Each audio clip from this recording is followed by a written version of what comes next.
Bro Pondicherry new bus ஸ்டாண்டை சுற்றி காட்டுங்க ப்ரோ. நானே ஒன்றும் பாண்டிச்சேரி பஸ் ஸ்டாண்ட் பார்க்கல ப்ரோ. சரி வாங்க, உங்களுக்காகவும் எனக்காகவும் சரி எல்லாருக்கும் காமிங்களா வாங்க ப்ரோ, நான் காட்டுறேன். பார்த்தீங்கன்னா இந்த ப்ரோ சொன்ன மாதிரி இப்போ பாண்டி நியூ பஸ் ஸ்டாண்டு தான் போயின்னு இருக்கிறோம். இப்போ இதேமாரி நம்மளோட வீடியோ வேணும்னா நம்ம இது மறக்காமல் ஃபாலோ பண்ணிங்க ஃப்ரெண்ட்ஸ். ஹாய் ஃப்ரெண்ட்ஸ், இப்போ நம்ம பார்த்தீங்கன்னா பாண்டி பஸ் ஸ்டாண்டில் தான் இருக்கிறோம், புது பஸ் ஸ்டாண்டில். வாங்க உங்களால் சுற்றி காமிக்கிறோம். பார்த்தீங்கன்னா நம்ம பாண்டி நியூ பஸ் ஸ்டாண்டில் தான் போயின்னு இருக்கிறோம். உள்ளே வந்து பார்த்த உடனே நான் ஷாக் ஆகிட்டேன். என்னன்னு கேட்டிங்கன்னா உள்ளார வந்து பார்த்த உடனே தெரியுது பாண்டி பஸ் ஸ்டாண்டு வேறு மாதிரி கட்டிக்கிறாங்கன்னு. செம்ம சூப்பராக இருக்குது ஃப்ரெண்ட்ஸ் உள்ளார. இப்போ என்னன்னா இப்போ உள்ளே வந்து ஒரு கடை மட்டும் தான் 2-3 தான் திறந்துக்கிறாங்க கடை. இன்னும் எல்லா கடையும் ஓப்பன் ஆகலை. கூட சீக்கிரம் எல்லா கடையும் ஓப்பன் ஆகிடும் ஃப்ரெண்ட்ஸ். எல்லோரும் ஒன் டைம் பாருங்கள் ஃப்ரெண்ட்ஸ். இடத்த வேறு மாதிரி இது ஃப்ரெண்ட்ஸ்.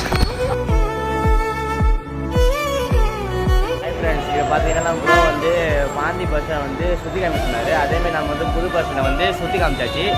இதேமாரி அடுத்தது நான் டான்ஸ் பண்ணாலும் கொஞ்சம் காமெண்ட் போங்க ஃப்ரெண்ட்ஸ். பாய்.